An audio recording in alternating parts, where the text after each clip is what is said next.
A graça e a paz são as nossas mensagens que gravamos todos os dias. Uma viagem pela Bíblia.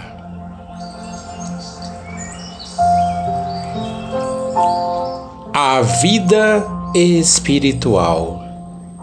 E hoje iremos ao livro, ou seja, a Epístola aos Romanos.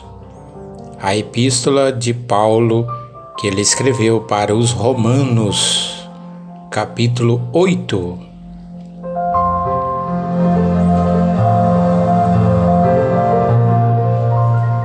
Agora, pois, já nenhuma condenação há para os que estão em Cristo Jesus, porque a lei do Espírito da vida em Cristo Jesus te livrou da lei do pecado e da morte.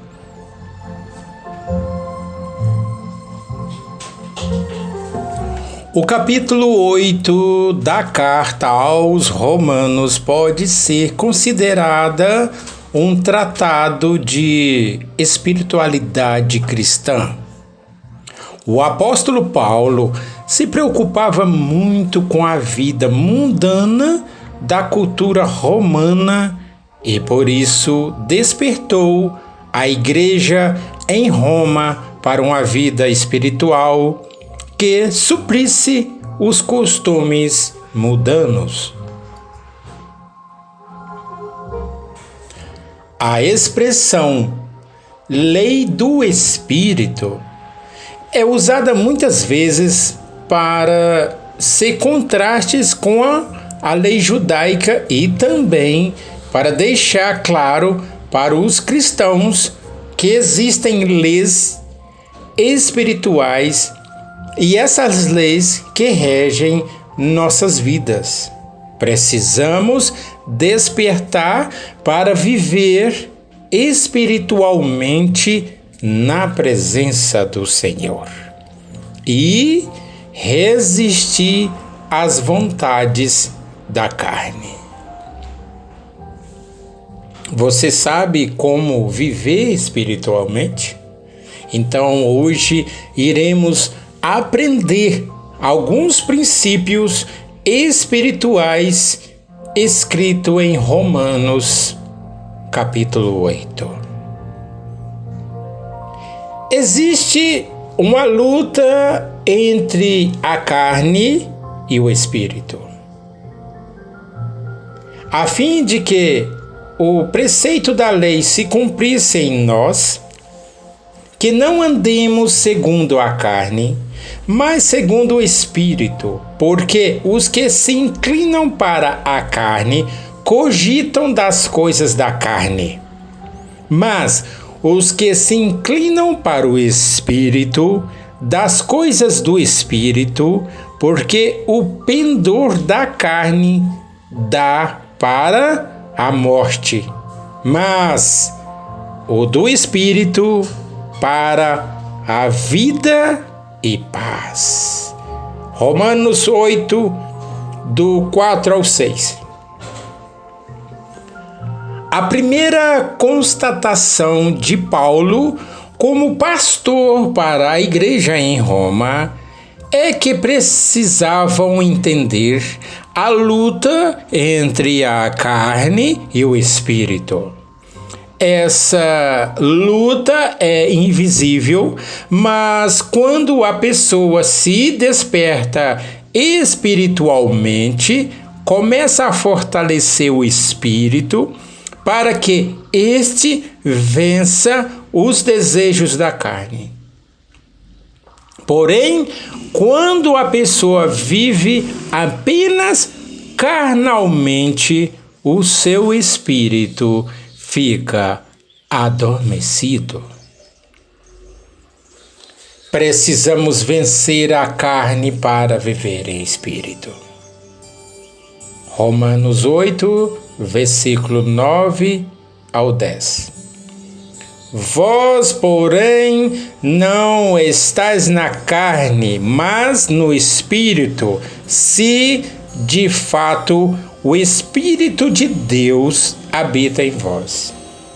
E se alguém não tem o Espírito de Cristo, esse tal não é dele. Se, porém, Cristo está em vós, o corpo, na verdade, está morto por causa do pecado, mas o Espírito é vida por causa da justiça. A carne gera desejos. E esses desejos contraditórios ao Espírito, e o Espírito não pode ser visto ou sentido. Mas quem se alimenta espiritualmente consegue nutrir sua vida e entender o que é espiritual. O Espírito só pode ser percebido quando a carne é amortecida, deixando de satisfazer seus desejos. O Espírito Santo quer habitar em nós e nos dar uma nova vida. Mesmo no capítulo 8, vamos ler o versículo 11. Se habita em vós o Espírito daquele que ressuscitou a Jesus dentre os mortos, esse mesmo que ressuscitou a Cristo Jesus dentre os mortos vivificará também o vosso corpo mortal por meio do seu Espírito que em vós habita. Mesmo sendo pecadores, o Espírito Santo de Deus deseja habitar em nosso espírito, que é a sede da vida espiritual. A primeira coisa que o Espírito Santo faz é nos convencer do pecado. João, capítulo 16, nos versículos 8 ao 11. Uma diferença entre o ser humano e as outras criaturas é que o homem e a mulher foram criados à semelhança de Deus, como seres espirituais. Gênesis 1, versículo 27. E por isso somos uma trindade formada de... A nossa trindade é corpo, alma e espírito. 1 Tessalonicenses, capítulo 5, versículo 23. Quem é filho de Deus tem o Espírito Santo. E vamos ler dentro do capítulo 8, nos versículos do 13 até o 15. Porque se viverdes segundo a carne, caminhais para a morte, mas se pelo Espírito modificardes os feitos do corpo, certamente vivereis. Pois todos os que são guiados pelo Espírito de Deus são filhos de Deus. Presta atenção. Os que são guiados pelo Espírito de Deus são filhos de Deus.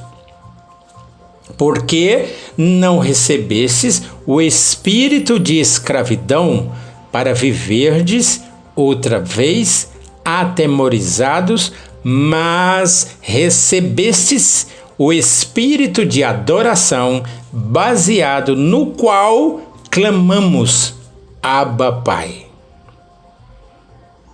Quando cremos em Jesus, nos tornamos filhos de Deus. João 1, versículo 12. E ao confessar Jesus como nosso Senhor, o Espírito Santo passa a habitar em nós. 1 Coríntios 12, versículo 3. Quando vivemos carnalmente, estamos seguindo os instintos da carne e fazendo as coisas que o mundo ensina, mas quando nos tornamos filhos de Deus, passamos a seguir o exemplo de Jesus. O Espírito Santo testifica em nós. Dentro do capítulo 8, lá no versículo 16, o próprio Espírito Santo testifica com o nosso espírito que somos filhos de Deus.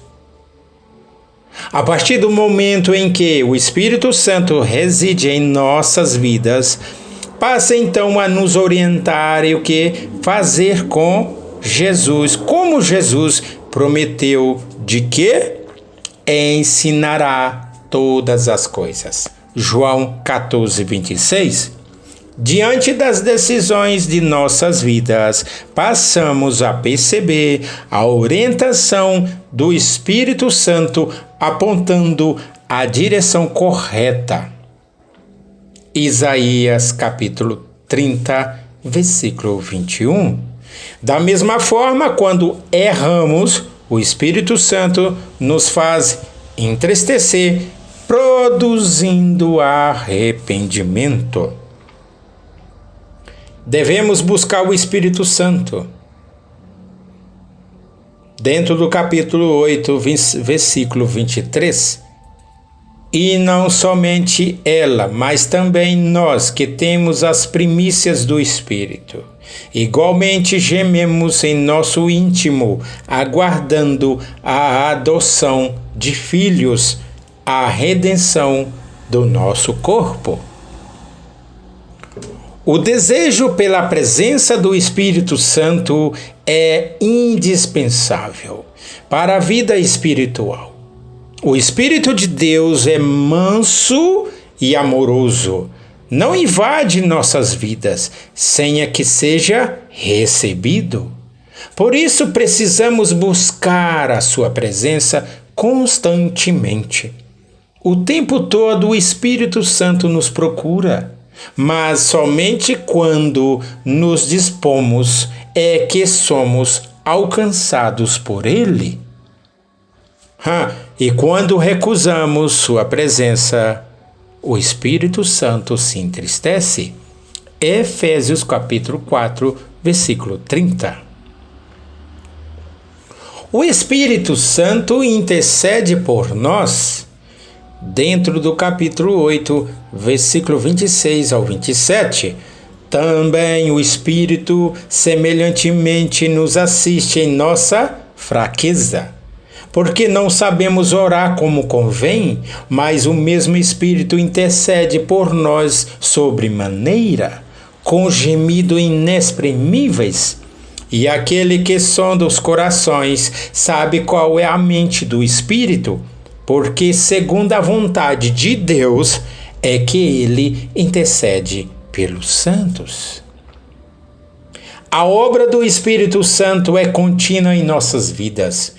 Nossa espiritualidade é marcada pela oração constante, que só é possível pela intercessão do Espírito Santo, pois humanamente não somos capazes de orar e falar com Deus, mas pelo Espírito Santo somos capacitados a uma vida de intimidade com o Criador, como era antes do pecado, lá no tempo do jardim.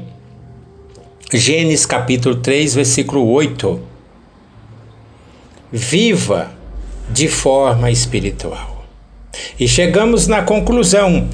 A vida espiritual precisa ser cultivada em cada um de nós, aprendendo a perceber o que vem da carne e o que é do Espírito Santo. Gálatas 5, 19 ao 22. É um exercício constante para a vida cristã que não podemos descuidar, mas se esforçar ao máximo para viver espiritualmente a vida abundante que Jesus prometeu. João 10, 10. Deixe o Espírito Santo conduzir a sua vida e com certeza não sentirá falta do que a carne proporciona, que são prazeres passageiros. O Espírito Santo está com você. Depende somente de você, deixando ele entrar e interceder por você. A palavra do Senhor. Amém. Vamos orar. Senhor Deus, nosso Pai, em nome de Jesus. Deus, obrigado por esse dia, obrigado por essa oportunidade, essa palavra tão grande, tão imensurável, de grande instrução para nós. E sabemos, ó Deus, que não somos nada sem o Espírito Santo do Senhor, porque Ele que intercede as nossas dores, as nossas agonias, diante do teu altar, ó amado Deus. A essa pessoa que está ouvindo esta mensagem, que ela aprenda, que ela se abra, que ela busque e deixe o Espírito Santo agir na vida dela, em nome de Jesus. Amém e graças a Deus.